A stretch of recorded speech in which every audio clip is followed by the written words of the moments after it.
San Angelo firefighters have been out all day, but in the event an emergency call does come, they'll be dropping their boots, suiting up, and saving lives. There are hundreds of apps created every day in the world of social media, and everything that was once private becomes public in seconds. Bratz, G.I. Joe, Barbie, Legos. When it comes to pink and blue, many changes will be made in stores. But when it comes to shopping online, those boys and girls categories will remain the same. Many displaced oil workers are watching Tuesday's election with a lot in mind. Some with thoughts of getting back in the industry, others settling into a totally different career. And from the video surveillance, officials believe that this isn't the first time this suspect has committed this type of crime. So here's a good rule to follow when shopping for children under the age of 3, the paper towel rule. If any part of a toy that's smaller than 2 inches and can fit through the tube of a paper towel, it's more than likely too small for a child under the age of 3. Residents of Water Valley say when they prayed for rain, they forgot about the aftermath. It's a blessing and a curse all at the same time. A flood warning alert from the Tom Green County Sheriff said the North Concho River, which flows through Water Valley, Carlsbad, and Grape Creek, could reach 20 feet above flood stage. And resident Tracy Simmons simply says, we do what we got to do out in the country. We just take care of our own and make sure that, we do as much as we can do to get everybody taken care of. The debris you see here are actual pieces of this road, and it shows just how forceful this current was. Local residents say they haven't seen damage or water levels like this since 1957. I've never seen it like this, and most of the locals that are walking around you have never seen it like this. The north part of Water Valley, where the river splits, is normally a dry creek bed, but now it's flowing with more than 15 feet of water. Luckily, Water Valley and Carlsbad and all the way into Grape Creek, with all the rivers flowing through, luckily they're a pretty close community, so they'll do everything they can to take care of the folks. For the Concho Valley homepage News Connection, I'm Daija Barrett.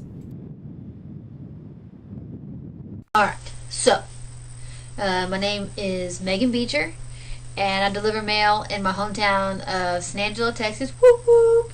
And I'm only 5 feet tall. I'm like 110 pounds, and I'm full of energy. Last year, Megan responded to a call flyer for a United States Postal Service television commercial. My postmaster called me en route, and the postmaster doesn't usually call you, so I pulled over and I was extremely excited. Just last month, Megan traveled to Hollywood to shoot the commercials. It was fabulous. The days were long. A lot of it is waiting for the sun to go down or come up. She couldn't describe her role in the commercials, but said the overall experience was exciting. I took it very seriously, and leaving here, I had a lot of support. My coworkers, supervisors, I had full support, and I left with, the knowledge of being a mail carrier and taking that with me and being myself.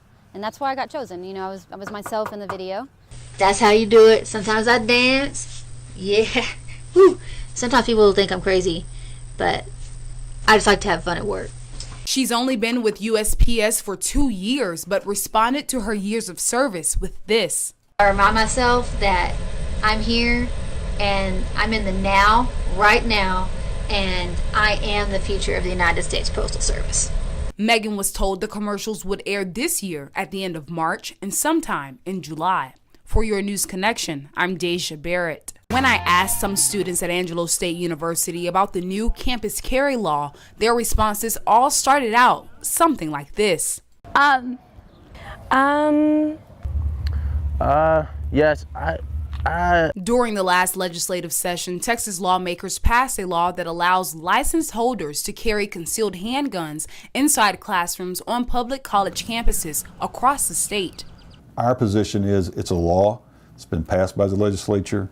And so it's our duty and responsibility to implement that law in a responsible way. James Adams, the university's chief of police, says campus officers are already training for the new law. We've had several training sessions with our police officers on basically how to interact with somebody who is a licensed to carry person. The university's policy and procedure for guns on campus is in the drafting stage and will be reviewed by members of the Texas Tech University System Board of Regents. Our proposed policy is fairly consistent with what other universities are doing. Again, there's a big component of that law that there's no debate about. I mean, you have to comply with that. So here's what the students had to say about the new open carry law. I think it's a good idea.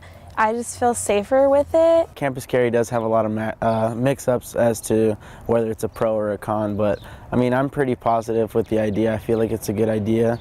I'm pretty scared of it. I mean, I grew up with guns with my dad hunting and stuff, but I didn't grow up around him carrying ever. I'm all for it though. I mean, I like guns. I don't have a problem with them. It's just sometimes they can go wrong. Under the new law, colleges and universities are allowed to declare certain premises off limits for concealed carry. The law goes into effect August 1st. For your News Connection, I'm Daija Barrett. Buffalo soldiers, that is a very big, it can be a big, vast subject, but these were not supermen. These were not guys that flew around with capes on.